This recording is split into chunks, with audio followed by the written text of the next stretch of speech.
السلام علیکم ورحمۃ اللہ۔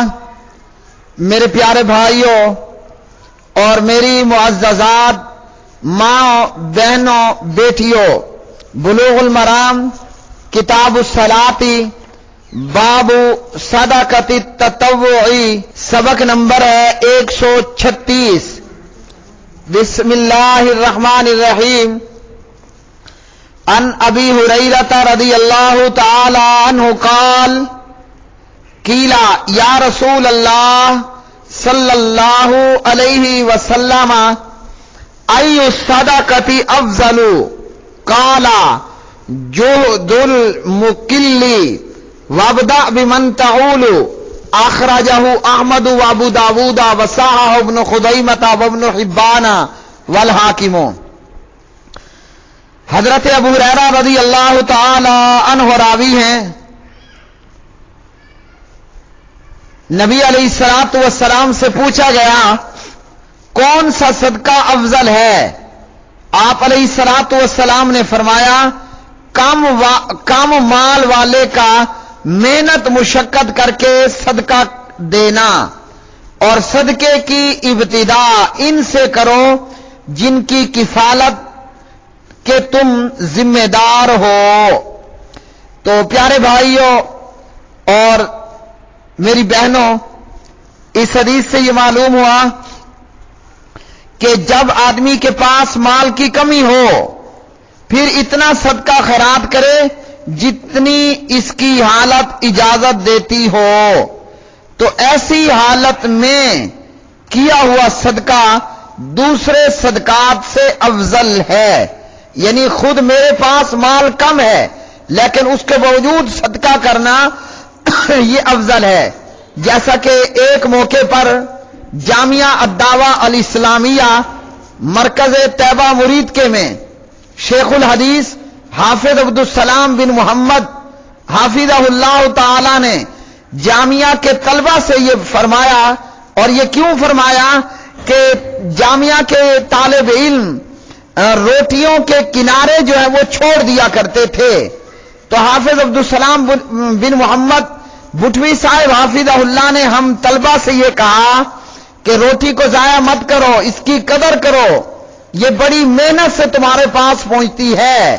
اور حافظ صاحب نے ہمیں جامعہ الدعوہ الاسلامیہ مرکز طیبہ مریدکے میں بتایا کہ ایسے ایسے لوگ یہاں مجاہدوں کے لیے، طالب علموں کے لیے گندم لے کر آتے ہیں کہ جو زمیندار نہیں ہوتے، اور حافظ صاحب نے کہا کہ ایک بندہ وہ جو ہے جامعہ کے لیے گندم لے کر آیا، اور یہ گندم اس نے کہاں سے لی تھی؟ جب زمیندار نے فصل اٹھا لی تو پیچھے زمین میں سے وڈ وہ چن چن کر اس نے جمع کیے اور پھر اس کو تھریشر لگوایا، اور 1 یا 3 بوریاں غالباً حافظ صاحب نے بتائی تھی وہ اس کو حاصل ہوئی، اور وہ یہاں جامعہ میں جماعت کے لیے طالب علموں کے لیے لے کر آیا۔ تو وڈ کیا ہوتے ہیں؟ جب گندم کی فصل اٹھا لی جائے تو کچھ جو گندم کے پودے ہوتے ہیں وہ زمین میں گر جاتے ہیں، انہی کو جمع کر کر کے اس نے تھریشر لگوایا، جو گندم ہوئی وہ جامعہ کے لیے لے کر آیا۔ یعنی خود غریب آدمی ہے، زمیندار نہیں ہے، لیکن اللہ کی راہ میں اسے صدقہ و خیرات کرنے کا شوق، تو زمین سے اس نے وڈ چنے، تھریشر لگوایا اور جامعہ میں طالب علموں کے لیے لے کر آیا۔ تو پیارے نبی علیہ الصلوۃ والسلام ابو ہریرہ رضی اللہ عنہ کی اس روایت میں فرماتے ہیں کہ جب آدمی کے پاس مال کی کمی ہو، کم مال والے کا محنت مشقت کر کے صدقہ دینا، جیسا کہ صحابہ کرام دن بھر مزدوری کرتے، چند کھجوریں ملتی اللہ کی راہ میں صدقہ کر دیتے تھے۔ تو کم مال والے کا محنت کر کے مشقت کر کے صدقہ دینا یہ افضل صدقہ ہے۔ اور ایسے ہی صحابہ کرام رضوان اللہ علیہ مجمعین میں سے مثالیں کہ اللہ اکبر کبیرہ نبی علیہ الصلوۃ والسلام کے پاس مہمان آتا ہے، اسے ایک صحابی اپنے گھر لے جاتا ہے، گھر میں نہ بیوی کے لیے کچھ نہ خاوند کے لیے کچھ، تھوڑا بہت بچوں کے لیے کچھ موجود تھا۔ انہوں نے پیغمبر کے مہمان کو خوب پیٹ بھر کر کھلایا، بچے، بیوی اور خاوند یہ تینوں بھوکے رہے۔ جب صبح ہوئی تو جبریل قرآن پاک کی آیات لے کر آ چکا تھا، وَيُؤْثِرُونَ عَلَىٰ أَنفُسِهِمْ وَلَوْ كَانَ بِهِمْ خَصَاصَةٌ، خود حاجت مند ضرورت مند ہونے کے باوجود اپنے پر دوسرے کو ترجیح دیتے ہیں، تو کم مال والے کا محنت مشقت کر کے صدقہ کرنا۔ اور یاد رکھیے یہ اس صورت میں ہے کہ جب میں خود بے صبر نہ ہو جاؤں، ایسا نہ ہو کہ صدقہ کر دوں اور پھر جو ہے وہ خود بے صبری کا مظاہرہ کروں۔ تو حدیث سے یہ معلوم ہوا کم مال والے کا محنت مشقت کر کے صدقہ کرنا یہ افضل ہے۔ اگلی حدیث عن ابی ہریرہ رضی اللہ تعالی عنہ قال قال رسول اللہ صلی اللہ علیہ وسلم تصدقوا فقال رجل یا رسول اللہ صلی اللہ علیہ وسلم عندي دینار قال تصدق به على نفسك قال عندي آخر قال تصدق به على ولدك قال عندي آخر قال تصدق به على زوجتك قال عندي آخر قال تصدق به على خادمك قال عندي آخر قال انت ابصر به رواه ابو داود والنسائی وصححہ ابن حبان والحاکم۔ ابو ہریرہ رضی اللہ عنہ راوی فرماتے ہیں کہ نبی علیہ الصلوۃ والسلام نے فرمایا صدقہ خیرات کرو۔ ایک شخص کہنے لگا کہ یا رسول اللہ صلی اللہ علیہ وسلم میرے پاس 1 دینار ہے۔ آپ صلی اللہ علیہ وسلم نے فرمایا تصدق، اس کو تو خرچ کر اپنی جان پر۔ کہنے لگا کہ میرے پاس 1 دینار اور بھی ہے۔ آپ نے فرمایا تصدق بھی علی ولدک، اسے تو اپنی اولاد کے اوپر خرچ کر۔ یہ کہنے لگا کہ میرے پاس 1 اور دینار بھی ہے۔ آپ صلی اللہ علیہ وسلم نے فرمایا تصدق بھی علی زوجتک، اپنی بیوی پر اسے خرچ کر۔ یہ کہنے لگا میرے پاس 1 اور بھی ہے۔ آپ نے فرمایا تصدق بھی علی خادمک، اسے اپنے نوکر پر، اپنے خادم پر، غلام پر خرچ کر۔ کہنے لگا میرے پاس 1 اور بھی ہے۔ آپ نے فرمایا اس کے خرچ کرنے کے متعلق تو بہتر جانتا ہے۔ پیارے بھائیو، اس حدیث سے ہمیں بہت ساری باتیں معلوم ہوئی۔ ایک تو میں قربان جاؤں اپنے نبی رحمت حضرت محمد الرسول اللہ صلی اللہ علیہ وسلم پر کہ پیارے نبی کیسے حوصلے والے انسان ہیں۔ ایک ہی بندہ ہے، لگاتار سوال کر رہا ہے۔ اگر آج کسی سے ایسا ہی کوئی سوال کرے تو جواب دینے والا تنگ ہو جائے۔ یہاں نبی رحمت کی رحمت دیکھیے، بندہ ایک ہی بات بار بار پوچھ رہا ہے، اندی دینار آخر، اندی دینار آخر، اندی دینار آخر، میرے پاس 1 اور دینار بھی ہے، 1 اور بھی ہے، 1 اور بھی ہے۔ اللہ کے رسول تنگ نہیں ہوئے، بار بار اس کو جواب دیا۔ اس حدیث سے یہ معلوم ہوا کہ انسان کا اپنی ذات پر شرعی حدود میں رہتے ہوئے خرچ کرنا بھی صدقہ ہے اور اسے اس پر اجر و ثواب ہوتا ہے۔ اسی طرح اپنی اولاد پر خرچ کرنا بھی صدقہ ہے، اپنی بیوی پر خرچ کرنا بھی صدقہ ہے، اور اپنے غلام پر، نوکر پر، خادم پر بھی خرچ کرنا صدقہ ہے۔ اور پہلے جوابات کے تحت میں یہ بیان کر چکا ہوں کہ جو بندہ اپنی بیوی کے منہ میں لقمہ دیتا ہے اس پر بھی اس کو ثواب ہوتا ہے، بیوی کو پانی کا گلاس پلاتا ہے اپنے ہاتھ سے، اس پر بھی اس کو